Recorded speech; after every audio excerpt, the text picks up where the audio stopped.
শোন বাবা, এসব মাইয়া লোকের তেজেরে না পাত্তা দিবি না। এগুলা 2 দিনের, দেখবি 2 দিন পর আবার ঠিকই লেজ গুটায় বাড়িতে এসে পড়বো। আমি তোর বাইয়ের বউটারে চিনি ভালো করেই, যেই মাইয়া 2টা দিনও থাকতে দিব না নীলুফার আর নীলুফারের বাচ্চারে নিয়ে। দেখবি 2 দিন পরে ঠিকই আবার এই বাড়িতে এসে উঠ। তুই শুধু 2টা দিন অপেক্ষা কর বাবা, দেখবি নীলুফা তার বাচ্চা নিয়ে এসে তোর পায়ে ধরবো। আমার বাবা তখন তার মায়ের এসব কথায় পাত্তা না দিয়া তার মাকে জিজ্ঞেস করলো, আচ্ছা মা, আমি যে প্রতি মাসে সংসার খরচের জন্য টাকা দেই, সেই সব টাকা তুমি কি করো? আর তাছাড়া মেহা সাজ্জাতের টিউশনির জন্য যে টাকাগুলো দেই, সেগুলো তুমি কি করো? আমি তখন সবার সামনে এসব কথা জিজ্ঞেস করি নাই, কারণ আমি চাই নাই যে আমার মা অসম্মানিত হোক। তুমি এখন আমাকে বলো যে এগুলো তুমি কি করো? মা, কেন আমার সন্তানরা ঈদে 100 টাকা দামের পোশাক পরতো? আমি তো তাদের ঈদের খরচের টাকা তোমার হাতে দিতাম।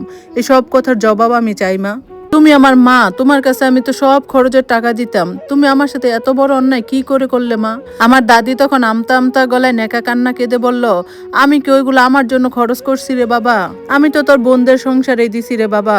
আমি যদি ওই টাকাগুলো না দিতাম, তাহলে তোর বোনদের একটা সংসারও তো টিকতো না।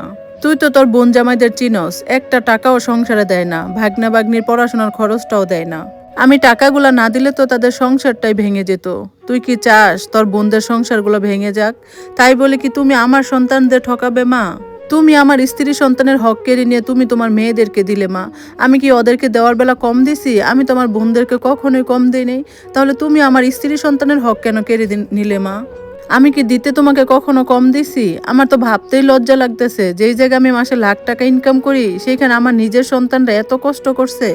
আমার টাকা দিয়ে অন্যের সংসারে হাসি খুশি ভাবে চলছে, আর আমার সন্তানরা, আমার স্ত্রী কাপড় সেলাই করে তাদের মুখে খাবার তুলে দিছে।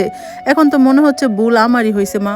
কারণ আমি আমার সংসার খরচের সব টাকা আপনাকে দিতাম, আর সেই টাকা আপনি আমার স্ত্রী সন্তানকে না দিয়ে সব আপনার নিজের মেয়েদের বাড়িতে পাঠাতেন। আমি তো সবসময় ভাবছি যে আপনার কাছে টাকা দিলে আপনার সম্মানটা বজায় থাকবে, আমার স্ত্রীর কাছ থেকে চেয়ে আপনাকে টাকা নিতে হবে না। কিন্তু এখন মনে হচ্ছে আমার সিদ্ধান্তটা ভুল ছিল মা। অন্তত পক্ষে আমার সন্তানরা তো এরকম অনাথের মতো বড় হইতো না। আমি যদি সব টাকাগুলো আমার স্ত্রীর হাতে দিতাম, এই সংসার খরচের টাকাগুলা। কথাগুলো বলেই ঘর থেকে বেরিয়ে গেল বাবা। বাবার রাগ দেখে দাদি এদিকে চুপসিয়ে গেল। বাবা বেরিয়ে যেতেই ফুপুরা সব গিয়ে ঢুকলো দাদির ঘরে। শুরু করলো নতুন নাটক। এদিকে রিক্সা গিয়ে থামলো আমার নানার বাড়ির গেটে। দরজায় নক করতেই মামি রাগী গলায় দরজা খুলে বলল, কি ব্যাপার নীলুফা, তুমি এত রাতে? মা শান্ত গলায় বললেন, আগে দরজা থেকে সরো, ভিতরে ঢুক। তারপর মা মামিকে সরিয়ে নিজেই ঘরের ভিতরে ঢুকলেন। তারপর নানিকে গিয়ে বললেন, মা, আমি সারা জীবনের জন্য ওই বাড়ি থেকে চলে আসছি। আমি আর ওই সংসারে ফিরে যাব না মা। এতক্ষণে মামারও ঘুম ভেঙে গেল। মামা আসলো। মামি মামাকে ইশারা দিল শান্ত হওয়ার জন্য। মামা বলল, এত একেবারে চলে আসলি মানে? সংসারে একটু একটু টুকিটাকি ঝামেলা হয়, তাই বলে একেবারে চলে আসতে হয়? মামা আরো কিছু বলতে যাবে, তখন নানা বলে উঠলো, আমার মেয়ে তার নিজের বাসায় আসছে, সেখানে সে কাউকে জবাব দিতে বাধ্য না। অবশ্যই বাধ্য বাবা। আমার এত কামাই নাই যে তোমার মেয়ে আর মেয়ের বাচ্চাদেরকে আমি বসায় বসায় খাওয়াবো। আর তোমার মেয়ের এমন গুণও নাই যে সে বাইরে গিয়ে কাজ করে খাবে। আবার সাথে করে নিয়ে আসছে দামরা 2টা ছেলে মেয়ে। শোনো বাবা, তোমার পরে কিন্তু আমি এই বাসার মালিক, তাই আমারও সিদ্ধান্ত নেওয়ার অধিকার আছে এই বাড়িতে কে থাকবে আর কে থাকবে না। আর আপনি এটাও ভুলে যাবেন না, আপনি আর মাও কিন্তু আমার টাকায় বসে বসে খান। নেহাল, তুই ভুলে যাস না আমি এখনো বেঁচে আছি। আমি বেঁচে থাকতে এই সিদ্ধান্ত তুই নিতে পারবি না যে এই বাড়িতে কে থাকবে আর কে থাকবে না। আর রইলো তোমার আমাদের খাওয়ানোর খরচের টাকা। তুমি যদি বাহিরে একটা বাসা ভাড়া নিয়ে থাকতে, প্রতি মাসে 7-8 হাজার টাকা চলে যেত। সেই টাকা বাবদ না হয় তুমি আমাদের খাওয়াও। তো এখন থেকে তুমি ওই বাসা ভাড়া বাবদ আমাদের টাকা দিবে। আর নীলুফা, তুমি আমার নাতি নাতনিকে নিয়ে তোমার রুমে চলে যাও। মামা তখন চেঁচিয়ে বললেন, আমি তোমার ছেলে, আমি কেন ভাড়া দিয়ে থাকবো? নানা তখন বললেন, যদি ভাড়া না দিতে পারো তাহলে চুপ করে থাকো। মালিহা, নীলুফা আর তার বাচ্চাদেরকে নিয়ে তুমি ঘরে চলে যাও। মা তখন বললেন, বাবা, আমি আমার ঘরে যাব। এই বাড়িতে ভাইয়ের যেমন ঘর আছে, তেমনি তো আমার ঘর আছে। আমি আমার নিজের ঘরে থাকবো। মামি তখন চেঁচিয়ে বললে, ওই ঘর এখন আমার মেয়ের ঘর, খবরদার ওই ঘরে যাবে না। মা তখন বলল, তোমার মেয়ের জন্য যদি আলাদা ঘর লাগে তাহলে নিজের জন্য বানিয়ে নাও। ওই ঘর আমার, আমি আমার অধিকার ছাড়বো না। যেহেতু মনি আজকে ঘুমিয়ে পড়ছে, তাই আজকে ওকে আর ডাকলাম না। কালকে সকালের মধ্যে আমার ঘর খালি করে দিবে। আর এটা ভেবো না যে আমি তোমার স্বামীর টাকায় খাবো। আমি আমার নিজের টাকায় খাবো বলে ওই বাড়ি থেকে চলে আসছি। নানাও তখন বললেন, নীলুফার ঘরটা কালকের মধ্যে খালি করে দিও। তখন মামি বলল, বাবা আপনার নাতনি ওইখানে থাকে, আপনি কিভাবে আপনার নাতনিকে বের করে দিবেন? নানা বলল, ও যেমন আমার নাতনি, নীলুফা আমার মেয়ে। নাতনি কখনো মেয়ের থেকে বড় হতে পারে না। এখন সবাই এখান থেকে চলে যেতে পারো, আমি আর এসব বিষয়ে কথা বলতে পারতেছি না। সবাই এক এক করে যার যার ঘরে চলে গেল। ড্রয়িং রুমে পড়ে রইলেন আমার বৃদ্ধ নানা।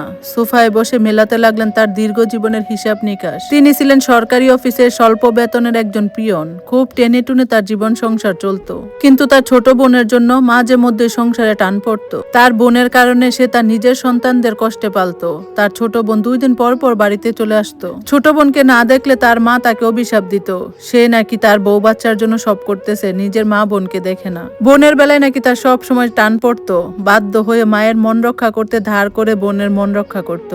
মাকে তো আর বুঝাতে পারতো না অল্প বেতনে কিভাবে কষ্ট করে সংসার চালায়। আস্তে আস্তে দিন যেতে লাগলো।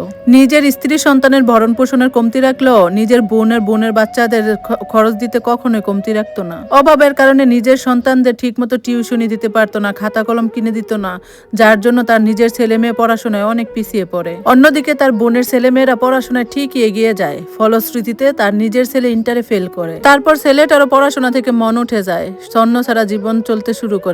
এদিকে মা নীলুফাকে বিয়ে দেওয়ার জন্য জোর জবরদস্তি করতে শুরু করে। তার ফুপুও বলে, মেয়েদেরকে এত পড়াশোনা করাতে নাই, বয়স বেশি বেড়ে গেলে বিয়ে দিতে অনেক কষ্ট হবে, অনেক খরচ হবে। পরে মা আর নীলুফার ফুপুর চাপে পড়ে 8ম শ্রেণীতে পড়ুয়া নীলুফাকে বিয়ে দিয়ে দিলাম। বিয়ের পরে তার মেয়েটা কত কষ্ট সহ্য করে। অপরদিকে তার বোনের মেয়েটা মাস্টার্স কমপ্লিট করে একজন ব্যাংক কর্মকর্তার সাথে বিয়ে হয়েছে। অপরদিকে সে নিজেও চাকরি করে। আর এই নিয়ে তো তার বোনের গর্বের শেষ নেই। অপরদিকে নেহাল পালিয়ে গিয়ে বিয়ে করে। বিয়ের পর পর বউ পাগল হয়ে যায়। বিয়ের পরে বউর কথায় ব্যবসা শুরু করে। ব্যবসাতে ভালোই লাভ হচ্ছিল। অপরদিকে সে তার বাবাকে সহ্য করতে পারে না, শুধুমাত্র সন্তানের দায়িত্বটুকু পালন করে।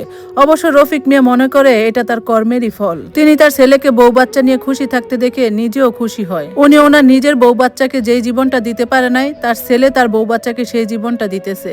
এটা ভেবে উনি খুশি হয়। আজকে যখন নীলুফা ফিরে আসছে, তখন উনি চিন্তা করতেছে হয়তো সৃষ্টিকর্তা আরো একবার সুযোগ দিছে তার পাপের প্রায়শ্চিত্ত করার।